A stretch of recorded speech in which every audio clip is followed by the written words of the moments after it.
Then ito, another one from ChocoWorks.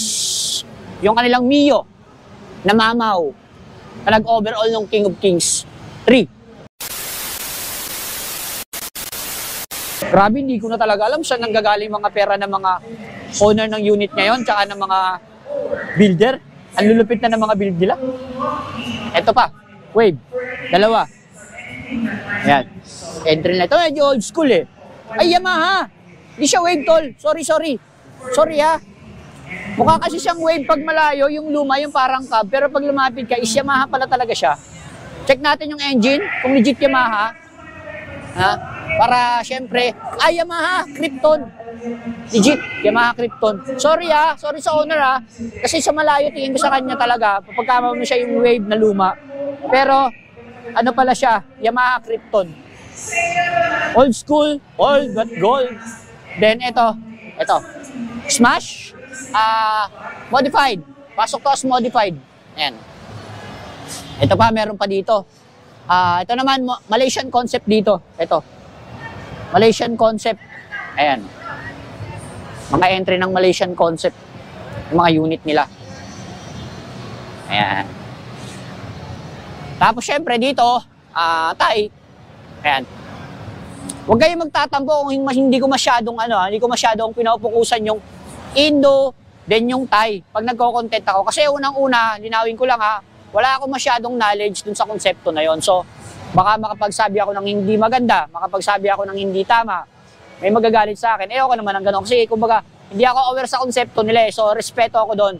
Dito lang ako sa konsepto na alam ko at may knowledge ako kung ano yung nagiging galawan at ano yung nagiging ganap. So, sorry, pero hanggat maaari, sasama ko sila sa content ko, hagipin ko, para makakuha din kayo ng idea, di ba?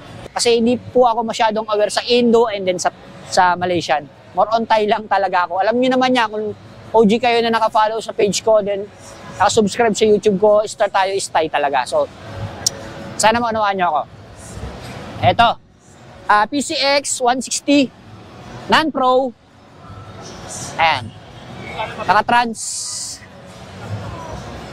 Kaliwat kanan. Ito yung B1. B1 to ng trans. Kung tawagin namin is transgender.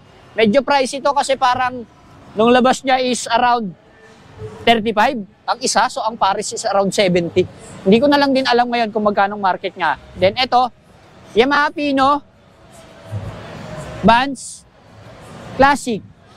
Ito, pasok to as Pro. Legit yan, tol. CNC Rod logo, kaliwat kanan, tas SDMX stabilizer ng Öhlins. Ayan. Tapos Moto3, then sa rim Acron na checkered, kung tawagin. Murad Spain 1.4. Ang angas, no? Tangina, dito pa lang, tol, masakit na to eh. Ito pa. Nako. Grabe naman mga pera nyo. Di ba naubos yan? Sa pipe, ayan. Itsalaya. Tapos, ito Itsalaya grab bar. Medyo mataas ang price din ito Tapos sa all-in suspension, yan. Kung wala kayong mahanap na all-ins na sasakto, advice ko sa inyo, pasok yung click na 328. Ginamit namin sa Pino. Tapos ito, Mio 4. Yamaha. SB din. Pasok to as Pro. Para sa akin, Pro. Papasok siya as Pro. Legit. Red logo. Ito, di ko sure kung ano yung laman sa loob eh. Di ko makita eh. Pero nagpalit siya ng lever, nagseta siya. Siguro ano to, TWM? Not sure Ayan. Pasok to as Pro. Two-pot casting. Ayan. Pasok yan as Pro. Tapos ito, Forza. 350. Hindi ko lang alam kung ito yung Forza ni boss. Nakalimutan ko pangalan nun, yung may-ari ng dalawang Wave. Hindi ko alam kung sa kanya to or iba, no? So correct me if I'm wrong na lang, then comment na lang siguro yung owner. Or kung kilala niyo yung owner, paki-mention na lang. Ayan. Ayan yung entry nila, Red logo. Caliper. Ayan.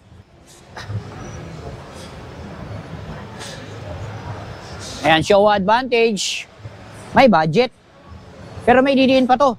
Or siguro, ilan lang yung pyesa niya na ano, na siguro mahirap din siya talagang ano, hanapan ng parts na mga CNC or siguro ano, magpapa-customize ka siguro kasi wala namang ni-release nito sa atin, release nito sa atin.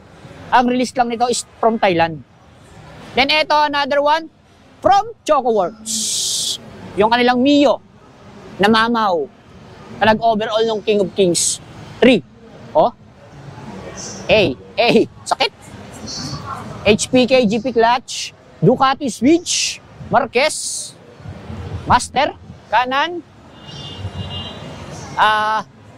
Ayan. Turtle back. Tapos, Moto3. Parang ano, Galper ata or Moto3. Not sure Not sure kung Galper siya or Moto3 yan. Tapos sa rim, Murad Arovera. Oh, fittings check. Tapos engine. Ayan. Showa Advantage. Ayan. KOU. Ultits. Power pipe. Tapos lighten up crank. Sa tingin ko dito mukha naka straight 5 BB yan. Which is yun naman ang tama. Then eto, magnesium all-in stub long. Ganda ng ano, ganda ng fitment to. Oh, ang ganda ng bali. Galing. Tapos isang PCX ulit na 160. Pasok na to as pro. Shout out 620 Garage. Alam ko Laguna to mga bandang Laguna, bandang South. Ayan. Oh, mamaw. Baliwan lang ng baliwan, lalaban niya mga yan. Ayan. Sa mga hindi aware sa CBT na parts, meron talaga siya. It's pagkakaalam ko, nasa side siya nila Boss Kier, sa Larawan, sila nag-release niyan. May mga CBT kasi ako nakikita na na mga front shock, then kagaya rear suspension, kay Boss Rowan yun, kay Boss Kier. Then auto, ang trending ngayon, Honda, Giorno, kay ChocoWorks din. Kaya pala ganun yung pyesa kasi kay ChocoWorks din. Ayan, no? Tupat casting. Suspension CBT. Ayan, no? Pipe, GP Racing. Ayan, no? Pogi ng Giorno, no? Naka-swing arm na rin, no? Pogi. Tapos dito, ito naman yung hilera ng mga Indo concept. Ayan. Indo. Ito Pro. Ay, ito yata yung